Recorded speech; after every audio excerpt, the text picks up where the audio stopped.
আমার বউতে। না না, তুমি একজন পুরুষ মানুষ হয়ে এবার চিটিংবাজি করছো, তোমার লজ্জা করে না? হাতে আমি এমনি করতেছি নাকি, আমি জ্বালাই করতেছি।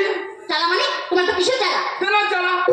তা তুমি কি ভেবেছো আমি বিয়ে থা করেছি? আমার ছেলে বউটো আছে, জানা পাওয়া করে আমি তাদের খাইয়েছি। আমার দুনে কুলে কেউ নেই। তাহলে বিনা করেছো কেন? সত্যি কথা বলতে ম্যাডাম, আমি রোজ ভালো কোম্পানির এজেন্ট ছিলাম। হঠাৎ কোম্পানিটা বন্ধ হয়ে যাওয়ার পর আমাদের ওই পাড়ার ছেলেরা যারা আমার কাছে বই করেছিল, ওরা তো আমার খুঁজে বেড়াচ্ছে, ধরতে পারলে জলে চুইপে মেরে ফেলে দেবে। বিক্রি জায়গা ছিল বিক্রি করে তাদের আমি কিছু কিছু করে দেনা পাওনা দিচ্ছি। আর বাইরের ছেলেরা যারা বই করেছিল, ওরা তো আমার খুঁজে বেড়াচ্ছে, ধরতে পারলে শূন্য মাটি পুঁতে ফেলে দেবে। তাই এই চিটিংবাজি করে যেসব ইনকাম পত্র আমি করি, এক জায়গায় জোগাড় করে রেখে দিই, এক এক করে তো আমি দেনা পাওনা শোধ করছি। আর ম্যাডাম কি বলি শোনো, ওই তোমার এই খাটের উপরে আমি শুয়েছিলাম না, তোমার ওই বালিশের নিচে তোমার বড় মোবাইলটা ছিল, পকেট ওপর নিয়ে নিতে নেই না। আমি তোমার আশ্রয় দিলাম, আর তুমি আমার মোবাইল নিয়ে নিয়েছো। আর অভ্যেস হয়ে গেছে না, নোবেলে কিনেছি, মনে ছিল নি বড় পকেট পেয়েছি, কাবাট করে ঢুকে নিয়েছিল।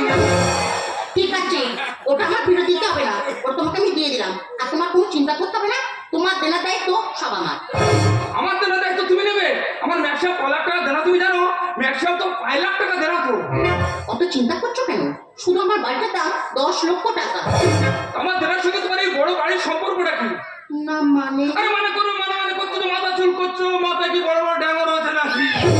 তুমি আমাকে বিয়ে করো। আমি তোমাকে বিয়ে করবো? তা তুমি মেয়ে আমি ছেলে, বিয়ে করবো, অসুবিধাটা কোথায়? অসুবিধা আছে? কিসের অসুবিধা আছে? আমার তো আগে বিয়ে হয়ে গেছিল। তা তোমার স্বামী কি তোমার ছেড়ে দিয়ে পেয়েছে নাকি? না না, সে তো মারা গিয়েছি। তা ওই গ্যাপ তো